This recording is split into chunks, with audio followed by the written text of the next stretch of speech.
Step 1, changing the starter. Lexus LS400. Hood pops don't work, or struts, whatever you want to call those.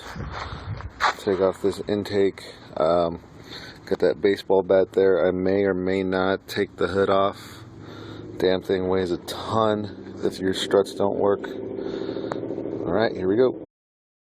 We got that main intake thing off. Mounting bolt here for this. Unclip the mass airflow. You can undo those if you want. We got this that's going to come off. This is going to come off. Get that. And then this whole plastic protector thing has got to come off.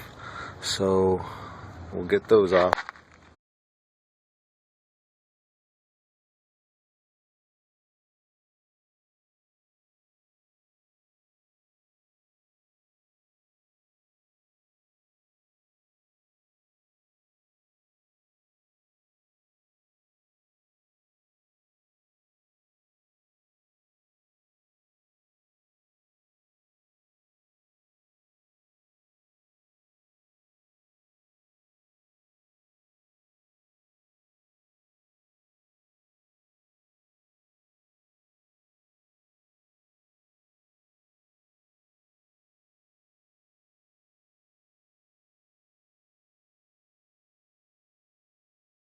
Just so we don't get confused, this one goes over the top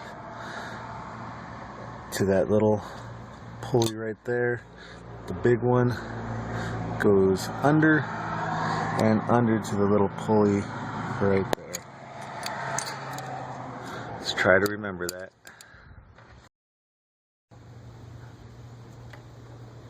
So this bottom one comes out. This is the bottom one. Goes like that. Outside of the motor. Little one inside of the motor.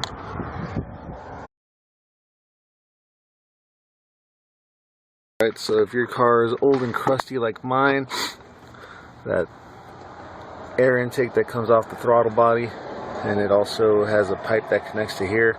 Hard, not hard plastic, but if it's old and crusty like mine, it takes a little extra effort.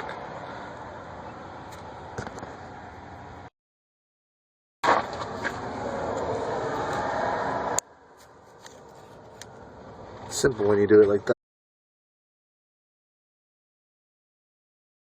And bolts. So there's 2 bolts on the throttle body. Those are 12 millimeter nuts and bolts. Okay, gotta make sure that little sucker comes off, otherwise throttle body won't come off.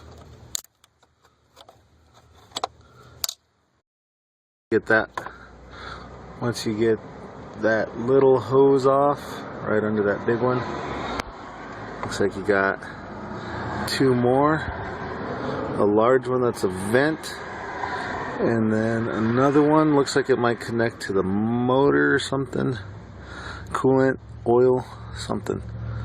But get those 2 suckers off. Socking it, that way you don't get stuff flying in there. You don't want your intake full of shit, otherwise it's gonna suck later. I could have pulled these off earlier, all this dressing, but I hate dropping shit down in there and having to pull it out of the spark plug hole. So I'm gonna pull this, unplug some electrical, and from what I've read, I may have to read it again because I read it like 2 weeks ago. I don't believe I gotta pull off the fuel injectors, just the rails. Even then, I might just have to do the fuel bypasses, ports.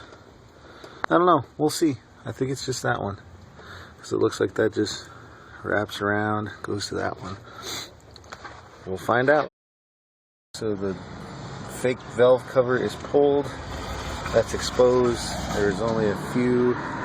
Mine had significantly less because I like to buy crap cars. So I'm gonna pull that, which goes over that bridge, means I gotta pull that. Got instructions printed up.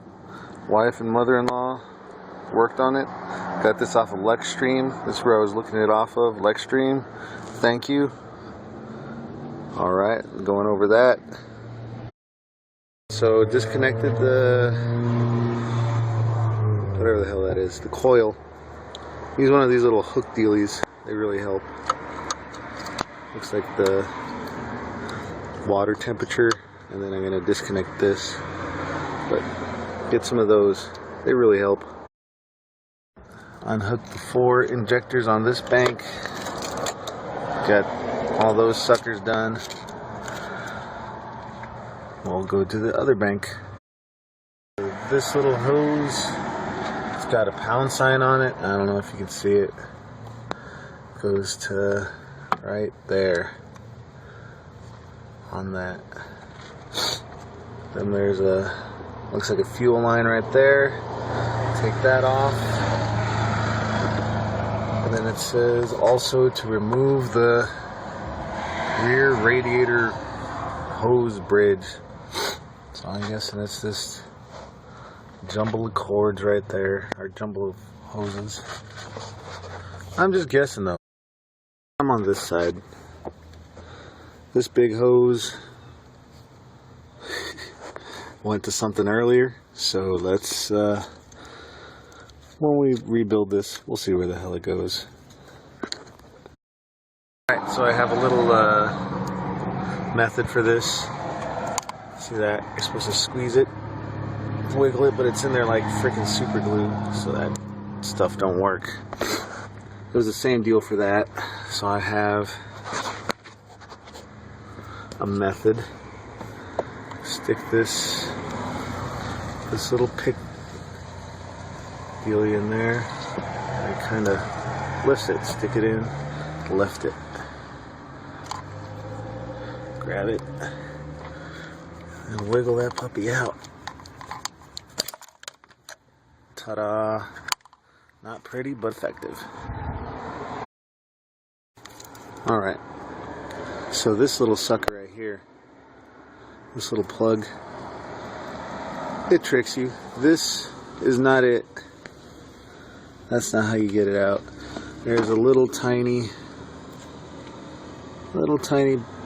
thingy right there. You gotta press that puppy in and then pull it out.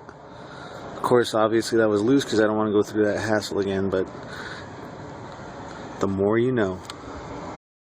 I don't know if you can see it, but if you're gonna be working back here, like getting that main computer harness out, little tiny bolts.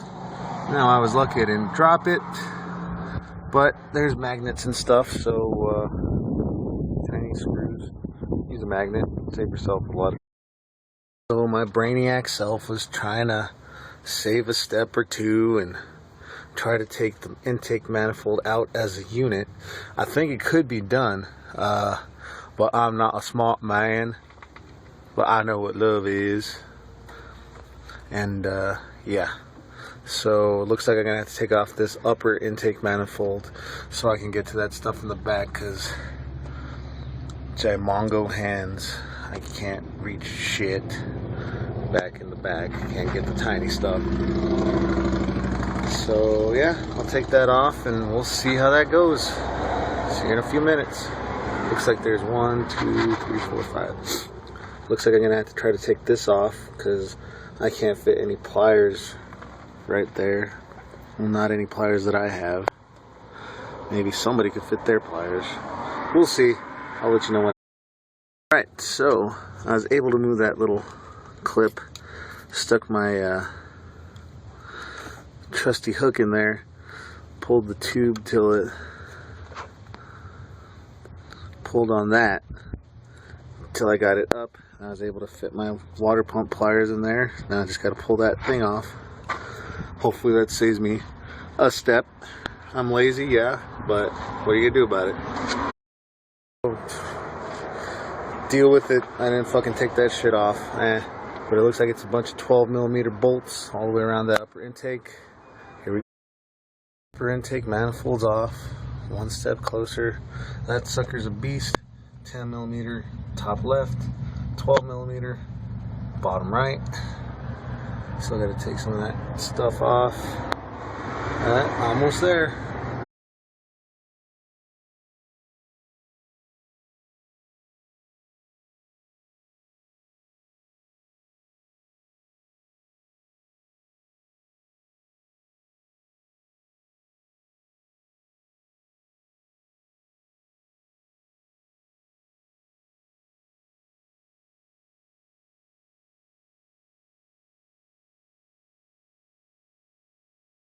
Alright, so as you can see, this is the lower intake manifold. I didn't have to take off the fuel rails or the fuel injectors. The crossover stayed on. All I did was take off the fuel line that went to there. This unscrews. It's like a 7/8 open end wrench. Pretty easy. Now I'm putting it back. Alright, got the lower intake bolted in. Remember, start in the center, then kind of work your way out, circle, circle, outside corner, outside corner, outside corner, outside corner. Do it in about 3 to 4 steps. Don't snap your intake manifold. That'll suck. Alright?